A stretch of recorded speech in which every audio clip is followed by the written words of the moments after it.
there's a book that I read when I was a youth too.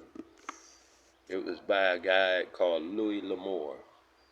Louis L'Amour wrote a lot of books, little short novels, books, mostly cowboy books, in cowboy-ish, genre, whatever, GNRE. And one of the books I read more than one. One of the books that I read was called The ZULU and the Indian. The reason I'm saying this, and I'm making a whole video about it, is because the logic of it is being used today for our people. Like this. The storyline is that they're in a fort somewhere in the West. Starts off, the story at a fort, Union Fort, U.S. government fort. They wear them blue, that sort of thing. And at the fort are two lost people. That's all I can say right now is lost people. One was of Asiatic origin. The other one was very dark skinned like myself. And they were at the fort, and they did menial labor. They were the alcoholics of the fort type of attitude. They just was like useless because they weren't really in the military, but they worked at the fort like servants type of attitude. And the commander of the fort, they read like any other warden. It was more like a warden. They read stuff and whatnot. So he was reading something and he came across a concept. And this is what I'm saying, not a concept that we've been working under lately. The concept goes like this. He was told, the concept says that people are in the shape of the two individuals who were servants and all that stuff. The concept goes that those people are lacking a cultural and historic concept of themselves. And by having no cultural or historic concept of themselves, they are idle as such. And, they just lay around, be drunk, and die, I guess. The rest of that kind of story. You see it around in the neighborhoods.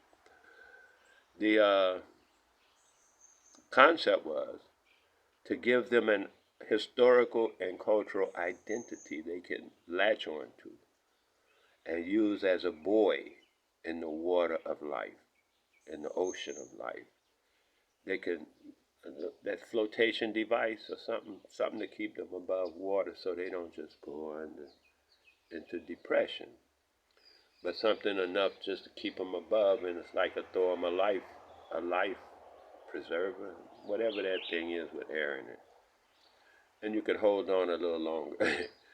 It don't really get you out of the water, but you can hold on a little longer. So what happened is, the guy thought about that. He said, hey, I'm going to try that. This exercise he came up with went like this. What happened is, he got a book about Indians, and he gave it to the guy, in the cartoons, the cowboy and Indians, the guy who looked like that.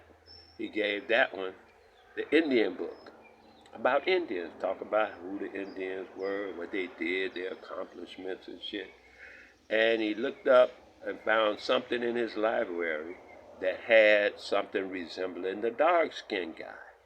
So he gave him that book. And he would read to him and teach him, what was in the book and everything, and tell him about what it said and stuff, read it to him. if they didn't read. I'm not sure how that went down, but he conveyed the information. And they took it unto themselves as they imbibed it, imbued it within themselves. What's that word called? They brought it into themselves. They became it. They allowed it to be a part of them and sit in that space. We all have spaces inside of us for these things. And so they allowed whatever he told them to sit in that space. And as a result, the guy he told was an Indian, told him he was an Indian, and he had this great culture. I don't know how the guy don't know his own, but anyway, maybe they took him as a child or something. He don't know. I don't know. He ain't got no intuition, dreams and shit telling him nothing. I don't know. But anyway, he told him that, and the guy took it in himself and started doing that kind of behavior that he was told from the book. Just, oh, that's my ancestors. Okay, I'm going to do that. And that's it. Yeah, that's what I do. And he became that. And so did the guy who was imbued with the idea of Zulu. Whatever the man had in the book was all he could tell him now. And that's what he told them. And they took that stuff, imbibed it into themselves, and became it. Whatever he told them, that's all they had to go on. One thing he told the Zulu guy was that the Zulu are runners. They can run long distances and stuff, all that kind of stuff. And he told the Indian guy that Indians are trackers. They could track, find things, and, that was part of the book. He did with what he had. He worked with what he had. And they imbibed it. Yeah, and became it in their insides. They took it and put it in that space that we all have spaces. We all have spaces for these things. And if they're empty, someone can possibly fill it for you. Usually your dreams, your intuition will fill those spaces. But you have to spend time and energy into your dreams and intuition in order to the mental space to fill that in emotionally. But it's there in your dreams. Go study your dreams, study your intuition, and you'll find it all in there, because it's got to be in there. You don't need no book. I mean, I'm just saying. But the book going to tell you what it can, which is what the guy told the Indian and the Zulu. So what came up is one day the fort was being attacked by Indians. Imagine that. But anyway, he got these two guys. He didn't convince. One is an Indian, and they got certain traits and behaviors and shit. And one is a Zulu, and they got certain traits and behaviors and shit. And he got them hyped up on that. They no longer drinking and stuff. It's just working as far as social restructuring those people. You know what they say. Yeah, that's what they do now. Socially restructure you. You don't have to be complete. Just throw you a lifeline so you don't go underwater. That's where they want you. They want you to stay in the water, man. All we got to do is a hole come in there, the thing leak, and you die. They want you in that position. But anyway, the fort was under attack. So the guy said, "Look, we're under attack. The next fort is over there, and we got to get the word out to him." We sent out a soldier, and he came back on his horse dead with a arrow in him and shit. It's a book. It's a little book too. Louis L'Amour wrote little books, short books, mostly for children. The adolescents is who he wrote for, so that they would also imbibe what he was writing into them. Go on. And he said, you're a Zulu and you're Indian. I'm sure you can get through and you can run forever. Y'all go and take the message that we need help. And it was so many miles away, and the guy said, you got to help us out and get your run on. And, and so they did. They got their run on. and they brought the, they reported and all that stuff. But when they went to the, when they went to the other fort, they almost got killed because I mean it's you know it ain't like it was two crackers coming. It was a nigga and some red man, a brown man and a red man just coming up on us. Oh no, on the U.S. they don't play that. They get right away and start holding their guns and shit. Now if the two crackers come up, they cool. But it's a nigga and a brown man and a red man. They automatically reaching. Can you see me? They automatically reaching back to grab. They put their hand on their gun. That's how they play the game. They all play the game the same way. Whether it's a physical gun or not, they on there. They move right into the war mode because they know we don't know that war is at us. They're bringing the war, goddamn it. Of course they know. Papa, I heard a dude called Papa Duck. Watch Papa Duck. He's a young guy. He says things that make sense. He said quiet. He was talking about the quiet, silent weapons, for quiet wars. Where you can war on people, they don't even know you're warring on them because you're using silent weapons like capitalism, economy, poison in the food, poison in the herb. Yeah, kill you off. And people be like, yeah, you shouldn't have been smoking that stuff, no way. See, that stuff, yeah. Meanwhile, they're killing off our population. They're back for you next. And somebody will say, yeah, they shouldn't have been. And there you go. That's how it works. That's how it works. Everybody's against their own people.